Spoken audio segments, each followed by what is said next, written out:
Welcome, and thank you for downloading this week Take Aim Outdoors, the Bow Hunters Podcast. Whitetail hunting stories, tips, and gears from across country. And now, here is your host, Brandon Hammonds.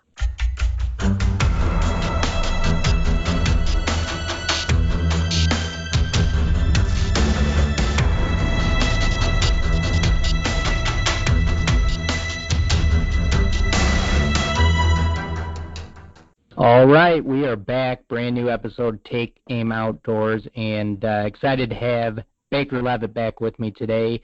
Baker, what's happening? Not much, man. Just got back from turkey hunting in eastern Washington. On Monday night, late Monday night, I got back, and heading up to Alaska next weekend for black bear hunting, and then leave for Africa in about a month, a little over a month. Tell me a little bit. How was your eastern Washington turkey hunt? How'd that go down? It was awesome. So the first day we got there, about the birds weren't really gobbling that much at all, really. Hit the woods about 3. Set up the blind for the morning, and then did some just kind of a little bit of calling, and then moved up onto this ridge about 4:45 and had a gobbler up on the plateau, just blowing our heads off, and wound up sneaking up the side of that ridge and cresting it with a tail fan, and he saw it and lit up and rolled him right there. So that was awesome. And then took a buddy of mine on his first turkey hunt ever. Monday, we were sitting in the blind about 4:45 and hadn't had any action. All of a sudden, this bird comes in on a rope from about 400 yards away and stopped right in front of us at 20 yards, full attention, head stretched out as long as he possibly could stretch it. I just said, shoot him in the neck, and he shot over him twice. Oh, that's brutal. But I have never seen a miss with a shotgun like that. I mean, it was that bird was probably 15 yards away. It was pretty crazy. Did he have a turkey choke in the gun? No, it had a full choke and with that long beard, 3.5-inch long beard. Yeah, I was going to say, sometimes with a really tight turkey choke, I've seen a miss like that, super close range, because that, as you know, those BBs come out so tight sometimes. But no, I don't use a fancy turkey choke. Like, if I'm turkey hunting, I want to take a turkey, 25 yards tops. Like, I want them in close so I can see them, because that for me is what's the most fun about it. Like, I have no interest in shooting a turkey at 50 yards. You know what I mean? No, I hear you. I like them in close, too. Yeah. Well, that's cool. So was that pretty much it for your buddy then on his first turkey hunt? Yeah, I mean, he had a blast. It was cool, and I think it's one of those things, you learn a lesson. If you're with someone that has done something many more times than you and you've never done it, and they tell you what to do, and you kind of say, oh, I'm going to do it a different way, next time listen. And I don't think that's a big lesson, isn't it? Yeah, I don't think he'll miss again, at 20 yards or 15 yards. Yeah, probably not. But, I mean, nonetheless, like you said, you cannot complain about just what a cool experience to have on your first turkey hunt, especially with a buddy. That's pretty awesome. Oh, yeah, I mean, just to have the opportunity. I mean, there's a lot of people in this country hunting on Monday that probably would have given anything just to have an opportunity to see a bird in close, Yes, I had the same problem. I haven't had... which I was trying to bow hunt, so obviously Baker, how close you need them to bow hunt. Yeah. But, majority of my birds that were actually, strutting and doing the whole turkey thing, they were 100 yards constantly. Did not matter if I moved blind, did this or that. Yeah, 100 yards. Twice I had them, not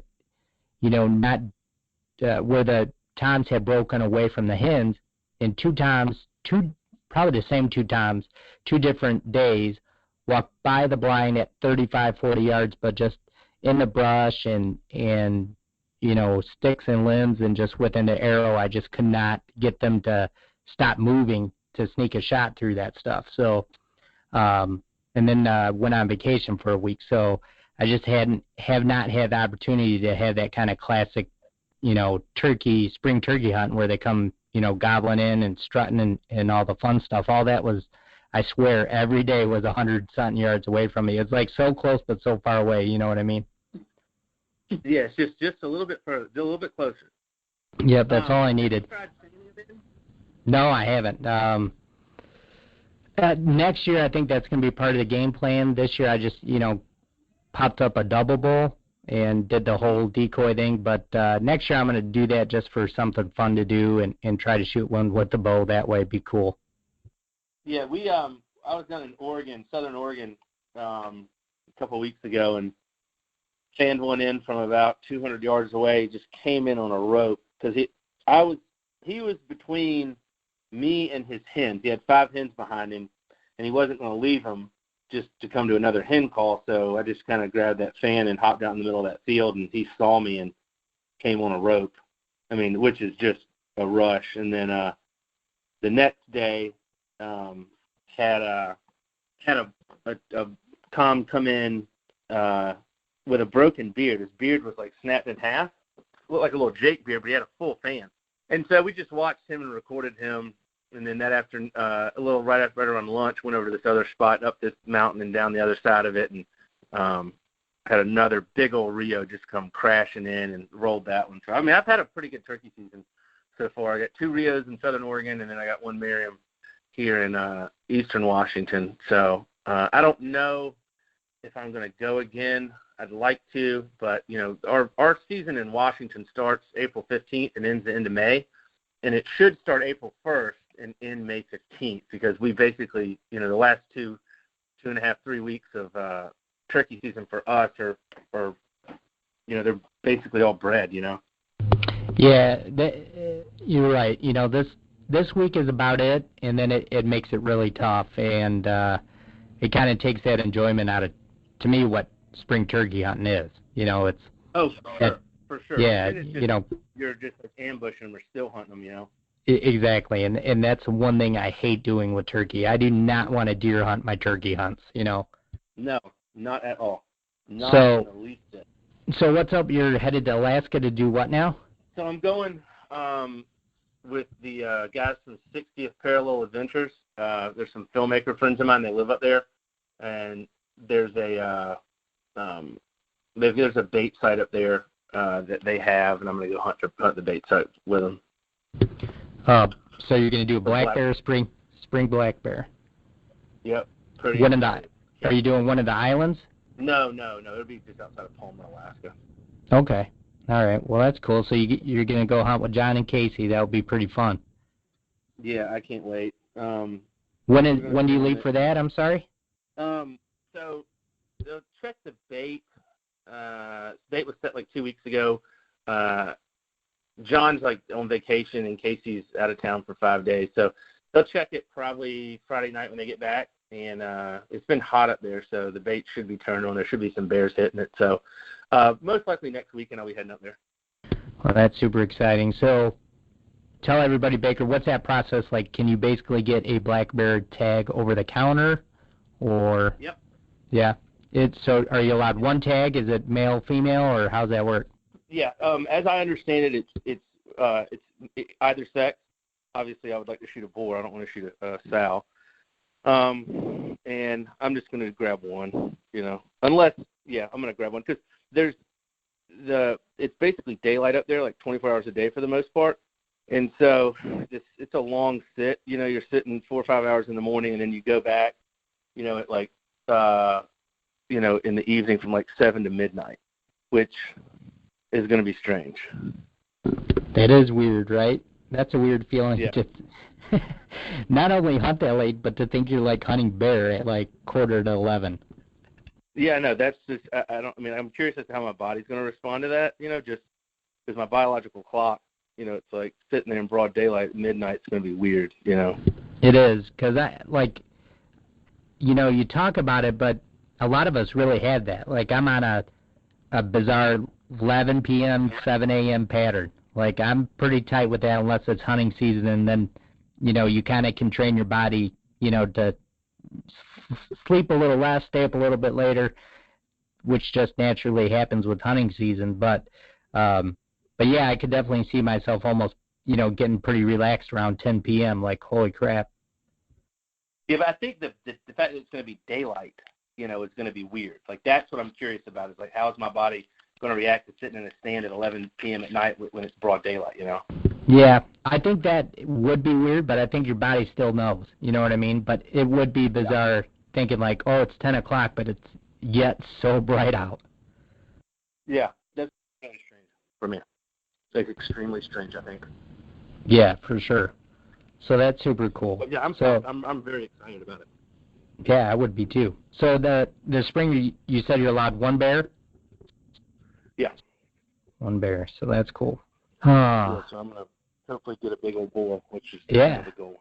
Heck yeah. I'm not really looking for a trophy. That would be ideal. I've never shot a black bear, and so I'm just looking to close the book on one, and then, like next trip, really go for like a monster. But on this trip, I just want to get, just a respectable bear.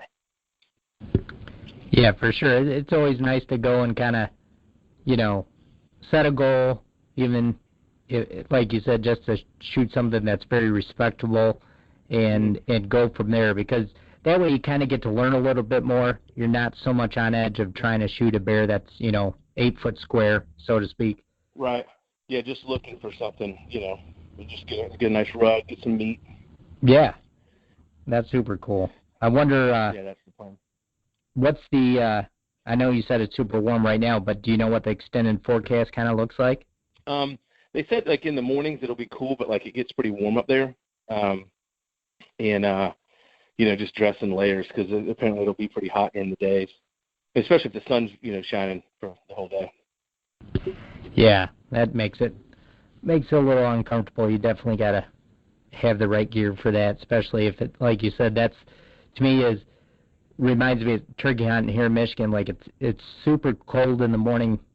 Many of the mornings, it could be like 38, 36, and then, by 10 it's 60, and it's like, my gosh, like you're just dying because you got so many clothes on and you can't help it though. Yeah, that's how it was in Eastern Washington. Like I think the lows were in the high 30s. Sunday and Monday, and then afternoon it heated up pretty good. So, we were hiking up to the top of this, hill, which I call a mountain because I'm from Georgia, but, pretty long little hikes in uphill, and then you get there and it's, you're sweating, and then you're like, oh man, it's getting kind of chilly, So, but then the sun came out and, it got really warm and it was really nice. Yeah, it does. The spring is so funny because it does that, that temperature swings so fast. But so you're so far you're on fire. So hopefully you get a bear. But what else do you got planned for the year? Do you got the rest of the year kind of planned out? So I've got I'm heading to Africa on June the 23rd, and got a group of buddies going with me, and then they're leaving on July the 1st. So a week, and then I have another group coming in July the 1st. So I'll be in Africa for 2 weeks with two groups, June the 23rd through July the 8th. Now I don't remember exactly what episode it was, Baker. Was it this time last year? You're ready to leave last year at this time? Yeah. Well, last year we left on, I think it was August the 1st. So we were over there like the first week of August. So this year we're about a month and a week earlier than we were last year. But yeah, this was about the same time. So I'm fired up. I cannot wait. I just got a new Hoyt Defiant 34 Carbon Defiant, and I'm actually, as soon as I get off this podcast, I'm going to the bow shop to get it. It got tricked out yesterday, do some shooting, and then Timber came out with some new rifles. I'll be taking a couple of those over there with me, which I'm very excited about.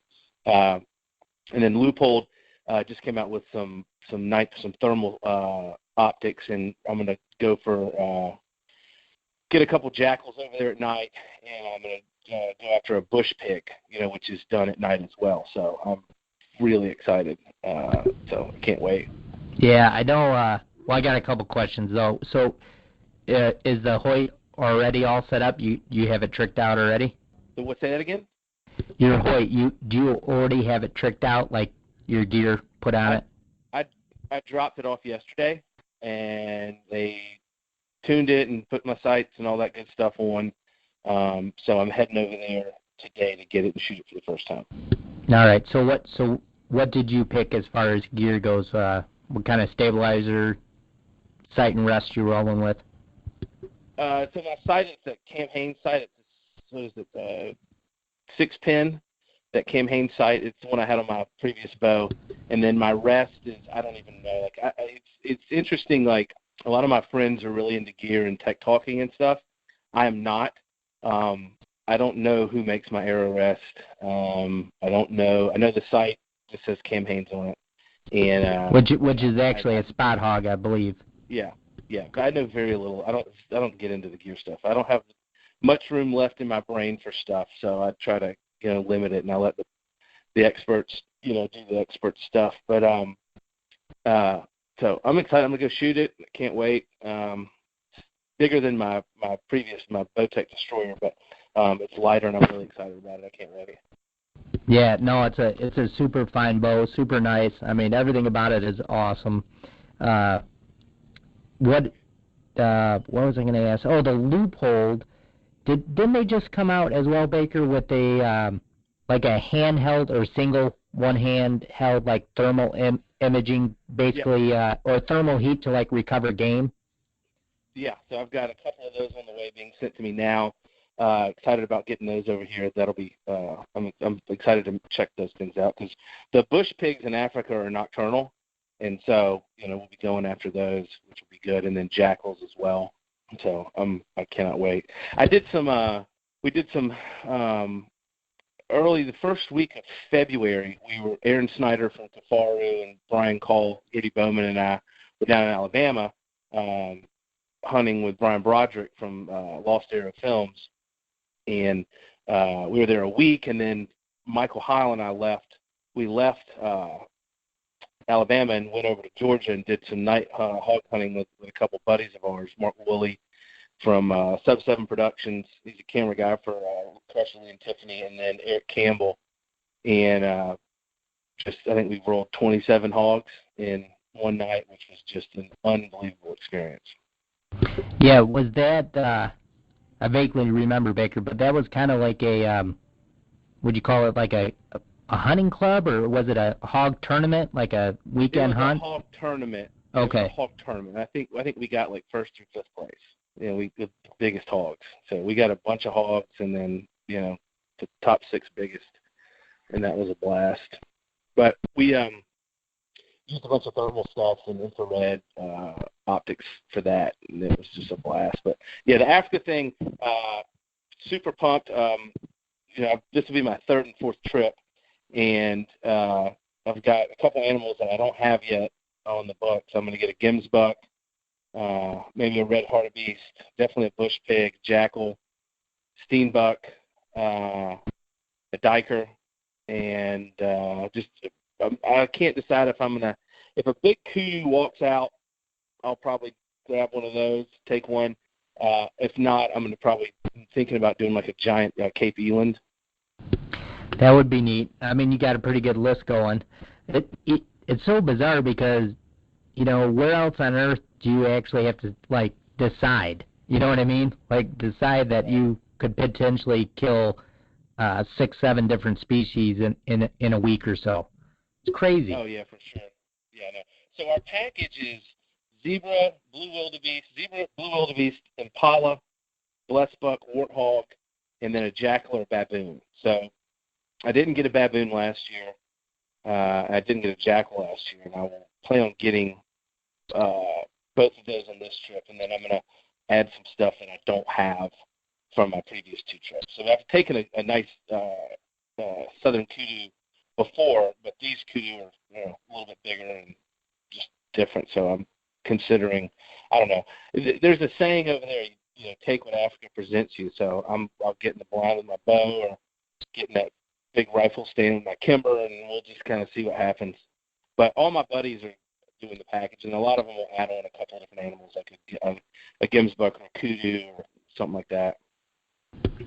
Yeah, that's super cool. What area of Africa are you actually going? What country? So we'll be in South Africa, the northernmost tip, in an area called Limpopo, and we will be, I think it's like 2.6 kilometers from Botswana. So you're going to be like right on Limpopo River, basically? Yeah, right near there. Yeah, Okay. right there. All right. Now, does that area, Baker, have, like, hyenas? They have the brown hyena. So the spotted hyena you can import into the U.S. The brown hyena you cannot. Oh, okay. What, do you know why? Because I don't, I'm just curious. I don't know. That's so weird. Huh. It is, but I did not see a hyena last year. No? No one did. Yeah, Wow, no that's one saw it. nuts. I've always, I don't know what it is, but they're super interesting animals. And like you said, the old saying goes in Africa, one presents it, you take it. And Yeah. that to me, I don't know why. I would love to shoot a hyena. I just think they're super, super rad animals. Well, I don't like them just because of all the videos I've seen of them like fighting like lions and stuff, and I just think they're a bunch of assholes.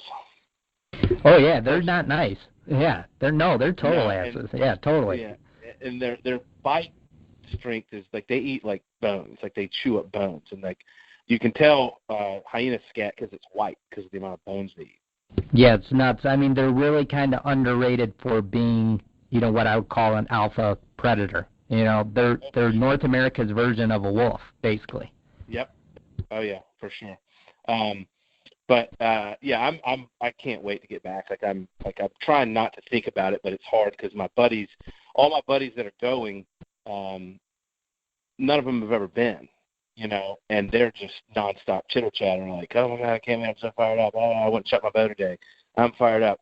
And the cool thing about Africa is, so we hunt with Sediba Nikwe safaris, which is SEDIBA, Sediba Nikwe, NKWE safaris, and the setup is just out of this world. Like you don't, and what I'm telling all my buddies is like, you don't need to go out and buy a bunch of stuff. Like you're in a blind, you could honestly wear canary yellow clothing and you'd be fine. So like you don't need to go buy a ton of new camo. You don't even need to wear camo, to be honest with you. But whatever setup you hunt deer or elk with here in the States is the same setup you'll use in Africa with a bow, that is. And I shot 4 of my animals last year with my bow, and no problems. The furthest shot I took with a bow was like maybe 20 yards on the high side. And then I shot my zebra at 92 yards with my Kimber Montana in 30-06. Excuse me, and I used 230 grain hunting shack munition, HSM Berger, and it was just devastating. So a lot of people think you have to spend all this money to go to Africa, where Africa honestly is the best value hunting wise that I know of. I mean, you'll spend $5, $6, $7 grand to go get an elk, and you can go to Africa, and our package is 5 animals for $2,500, and and you'll see hundreds of animals a day. So it's phenomenal, and the accommodations are great, the lodging's great, the food is amazing, absolutely phenomenal. You don't have to get up at the butt crack of dawn and be out before sun rises. You get up, eat breakfast, head out, 7:38, hunt for 4 hours till noon, 12:30, come back, eat lunch, chill for a bit, take a nap for an hour, whatever you want to do, and then you head back out at 2:30, and then you hunt till 6:30. And it's just, man, it's a great time, and it's just fun, like to go over there and hunt with new hunters, because it's not hard hunting, it's not hard at all, but you come back a better hunter, because every time you draw a bow, or hold crosshairs on an animal with a rifle, I think that you improve your hunting skill, because you get more comfortable looking at an animal through scope or through a peephole of a bow, And yeah, man, it's awesome. Yeah, you're right. That's 100% true, and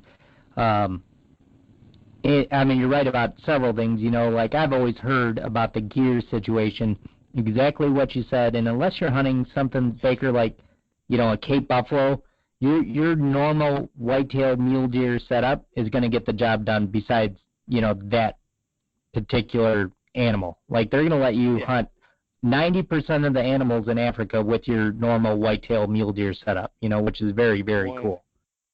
100%, yeah. And it's just, I don't know, it's just an awesome experience. I mean, it's just great. Plane ticket, and then, your tip, you tip your PH about $300, and you tip your services people $100.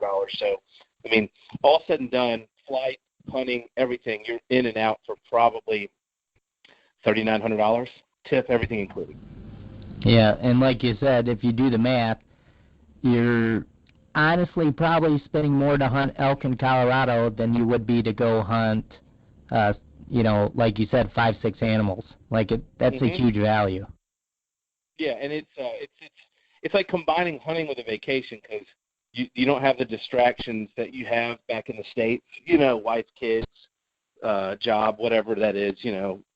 Phone ringing nonstop, et cetera. I mean, we have full internet service over there, so you can, I log on to the internet about twice a day when I'm over there. Once when I get back in the morning from the morning hunt, and then I do it when I get back from the evening hunt, and just make sure the world's not on fire. But I mean, it's just a wonderful, wonderful experience. And it's for me. It really just boils down to like taking my friends and going with my friends, and that don't hunt as much as I do, or haven't hunted as much as I have, and they get to experience this thing, which most people the concept of going to Africa hunting is really foreign to them, no pun intended.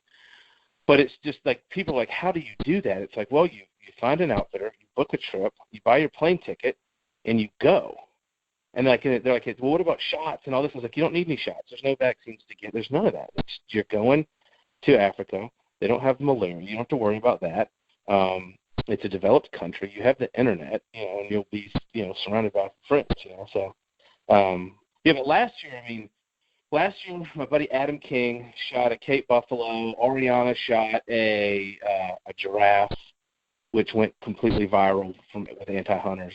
And we shot, 4 or 5 kudu in the group, a couple Gibbs-buck, and just had a blast. A giant eland, which is the best meat in the world, in my opinion. I thought it was absolutely fantastic. Cape buffalo is delicious.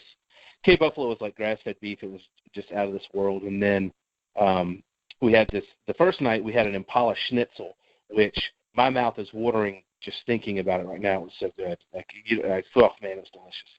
So, I'm beside myself. I can't wait. But I'm excited. I'm the most excited about hunting with my friends in Africa. But there's a close parallel there with, going on this bear hunt. And granted, it's on a bait site, but I'm hunting with Casey and John from 60th Parallel Adventures, and those guys are like world-class hunters. So just like being around them and watching them and how they go about things and prepare is like, I'm super fired up about that. Yeah, I mean, you couldn't probably be hunting with 2 better guys. Like you said, the only definition of those two is they're world-class, and I'm excited for you just to kind of get to experience that and hang out with those 2 guys and, obviously kind of be a student of some of the stuff they get to do out there. Yeah. Living in Alaska, I mean, that you're in the catbird seat, man. I mean, you got the tiger by the tail. I mean, the things that we, in the lower mainlanders in the lower 48, like dream of doing, for them is just another part of their season, like over-the-counter moose, grizzly, all that stuff. It's wild. It's crazy. Speaking of moose. It is. Sunday morning when we hit this one spot, we're sneaking up to this field, and all of a sudden, 40 yards away, this moose jumps up. And my buddy, who's never been hunting, looks over and goes, "What in the hell is that?" And I went, "That's a moose, man. That's a freaking moose." So it was pretty cool.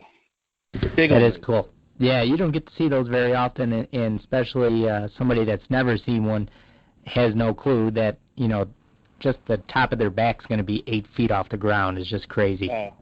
It was massive, massive, massive creature. So that was another thing. It's just the stuff you see like when you're out, in the wild. And I can't wait. I'm excited. Ready to get back to Africa. Ready to get up to Alaska. It's going to be awesome.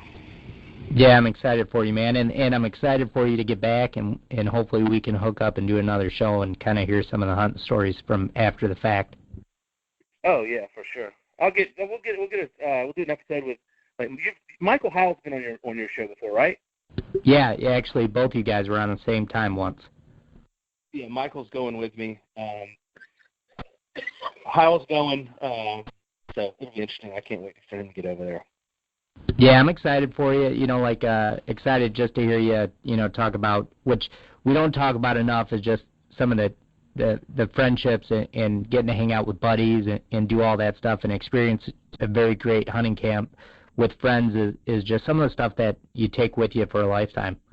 Oh, and, they just seeing people's faces when stuff like in Africa walks into the water hole where you're sitting, and they just look at you and they're like, what in the hell is that? That's a sable. What is that? That's a blue wildebeest. What's that? That's a big-ass water buck. And it's just awesome. But I am going to shoot some guineas over there, some guinea fowl. So I'm going to take a varmint caliber. I shot a couple with my bow last year, but I just, I'm a big bird guy. I like ducks and turkeys and geese. So I'm going to get some guineas. I'm going to probably spend a day over there just going after guineas. That'd be fun because they got a ton of them, it looks like. Oh, man. You have no idea. It's ridiculous. It is ridiculous. But what I will do is when I head up to the bow shop here in a few minutes, I will get all my bow set up, and I'll text you everything I got on there. Yeah, that would be cool. Yeah, for sure. Yeah, let me know. And sadly, I got to get ready to do some personal training here at the gym. But, Baker, anything you got to plug or let everybody know where we can find you?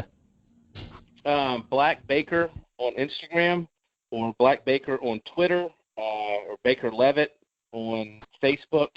And I'll start, posting photos on my Instagram probably about Africa. I've already posted a few, but I'll start posting more. So we'll tell the story. Also, Kimber America on all social platforms, Instagram, Twitter, and Facebook. And then, Hoyt, Evan Williams and from Hoyt, want to give a big thank you to him for hooking me up with this new bow.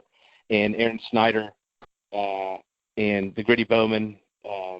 Aaron made the introduction to Evan at Hoyt, and those guys took care of me. And then also Aaron Snyder just rolled a massive grizzly bear. I don't know if you know who Aaron Snyder is, but he rolled a massive grizzly bear. Definitely check that thing out. Yeah, I know of Aaron. We haven't met. I haven't had him on the show, but I did see a picture. If you want to get him on the show, let me know. I'll make the introduction. But yeah, for sure. Look at the photo of his grizzly, ARON_Snyder. Look at the photo of his grizzly, and then think about the Revenant. And I have no clue how Hugh Glass survived. It's terrifying. Yeah, you're right. The picture is amazing. It really is. Yeah. So, yeah, man, I will make that intro to Aaron, and you guys can get him on, and then I'll be more than happy to hop on when I get back from Africa, and then I'll shoot you some updates from my Alaska trip as well. Yeah, absolutely. And thanks again, Baker. Had a great time, and look forward to hearing what's on your Hoyt here in a few minutes, man. Take care. All right, buddy. Talk to you soon. Later. Yep, later. And boys and girls, as you know, as always, make sure you check us out on iTunes. Leave us a 5-star review. Make sure you check out the Outdoor Podcast channel and the multitude of shows that we have over there. And every Tuesday or Thursday, podbros.com. Check it out. And we'll see you guys next week.